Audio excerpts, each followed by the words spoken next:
Hello. Blockchain is a combination of several other underlying technologies that have never been combined so successfully. Here are some features that make this new technology so revolutionary. Now, let's start with the first feature, distributed ledger. A ledger is a collection of transactions. It is not a collection of assets. Assets are part of a transaction, but the ledger recorded the transaction. With a digitally distributed ledger or a blockchain, no one owns the ledger.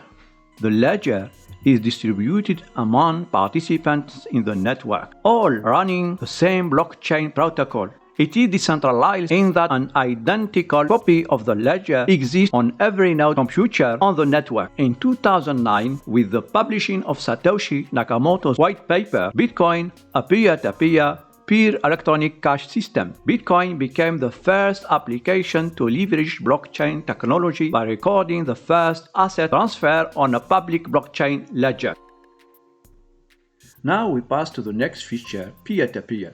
The ledger is stored, updated, and maintained by a peer network. Nodes form the infrastructure of a blockchain. They store, separate, and preserve the blockchain data. So a blockchain exists on nodes. All nodes on a network follow the same rules of operation or protocols.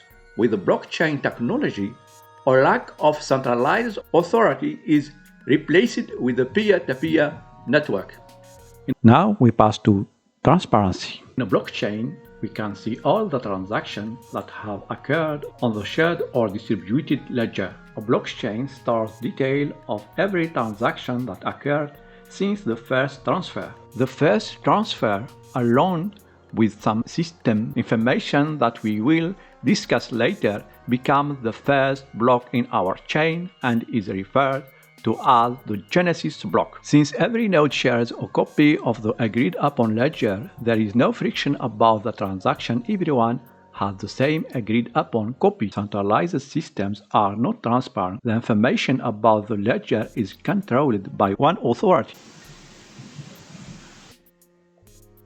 Now we pass to the next feature, consensus. Blockchain ledgers are different from centralized ledger because network participants have an agreement upon what is in the identical ledger.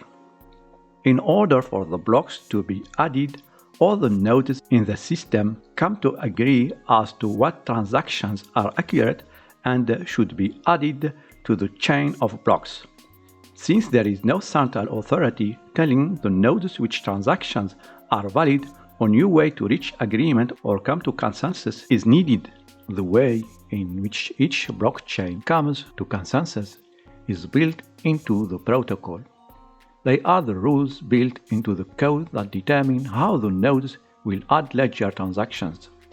The Bitcoin network uses a proof-of-work consensus model. This process of building agreement among a group of mutually distrusting participants is a benefit of blockchain consensus. Now we pass to the next feature, encryption. Freedom.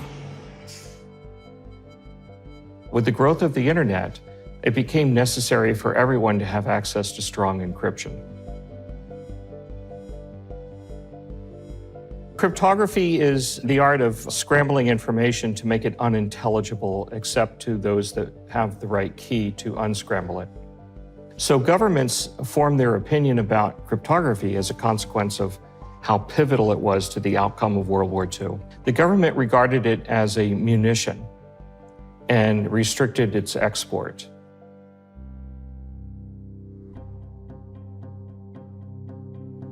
The cypherpunks, a group of activists in the San Francisco Bay Area, were quite interested in promoting strong encryption. For us cypherpunks, freedom was non-negotiable.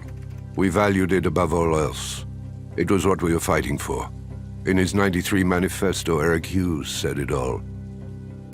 Privacy is necessary for an open society in the electronic age. We cannot expect governments, corporations, or other large, faceless organizations to grant us privacy out of their beneficence.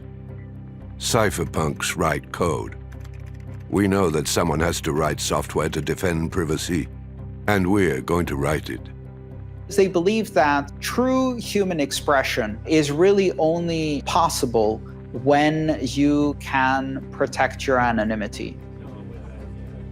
And out of this movement came many attempts to recreate various fundamental institutions of society using the complex mathematics of cryptographic systems. So things like voting systems, digital communication systems that enabled very strong privacy. The cypherpunks were a group of individuals who felt that cryptography could enable new human freedom, that freedom to communicate and the freedom to send money.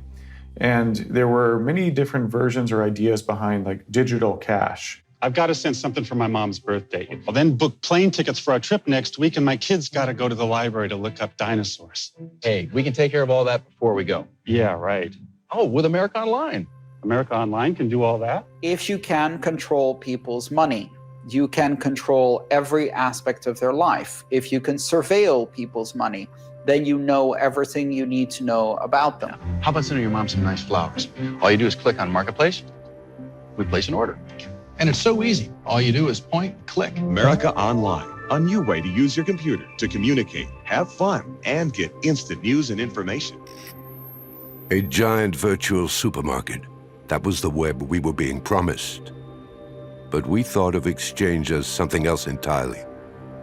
Ça faisait plusieurs années qu'il y avait une forme de défiance aussi vis-à-vis du système financier traditionnel. Ça faisait des décennies que certains acteurs travaillaient aussi sur des monnaies pair à pair, puisque avec Internet, bon, c'est super, on démocratise l'information, mais on n'avait pas vraiment cette monnaie qui allait avec Internet, qui serait une monnaie mondiale, universelle, qui ne dépende pas d'une banque centrale. Donc c'est vrai qu'il y avait un manque.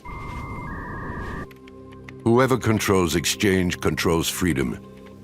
Encryption and cryptography are combined with the blockchain technology to assure the information on the blockchain is authentic. In our previous real-world example, the music sharing companies not only had legal issues from copyright infringement, they also could not solve the data integrity problem. Music downloaded from these platforms was only as reliable as the anonymous person storing and sending it. The data had no integrity. Cryptography and the blockchain offer a secure way to prove something is authentic. Instead of relying on third-party, trust is put into cryptography algorithms that prove the provenance and authenticity of an attestation. Cryptography also plays a part in another powerful feature of a blockchain technology: immutability. What makes a blockchain incredibly powerful is that all the blocks are linked together with the use of a cryptographic technique called hashing. The linked information is forged so that if you go back and try to change any data on any block anywhere in the shared ledger, the link with the other copies is broken in a very obvious and easy to determine way. With the blockchain, there is no possibility of changing the data or altering the data inside the blockchain. It is permanent. In a traditional database, a system administrator oversees the ledger and can make changes. Now we pass to the next feature, programmable. Some blockchains offer an additional feature, smart contracts that impose logic into the system. If you think of the Bitcoin blockchain as a calculator recording financial transactions, you can think of these blockchains as a computer. The first of these blockchains is Ethereum. Ethereum runs the EVM, Ethereum Virtual Machine, which has the ability to impose digital agreements or smart contracts. A smart contract is a program that runs on a blockchain that can impose contractual agreements. Typically, they work as digital agreements that enforce a specific set of rules. These rules are predefined by computer code, which is replicated and executed by all network nodes. Blockchain smart contracts allow for the creation of trustless protocols. This means that two parties can make a meeting via blockchain without having to know or trust each other. They can be sure that if the conditions aren't fulfilled, the contract won't be executed. Other than that, The use of smart contracts can remove it for intermediary, reducing operational costs significantly.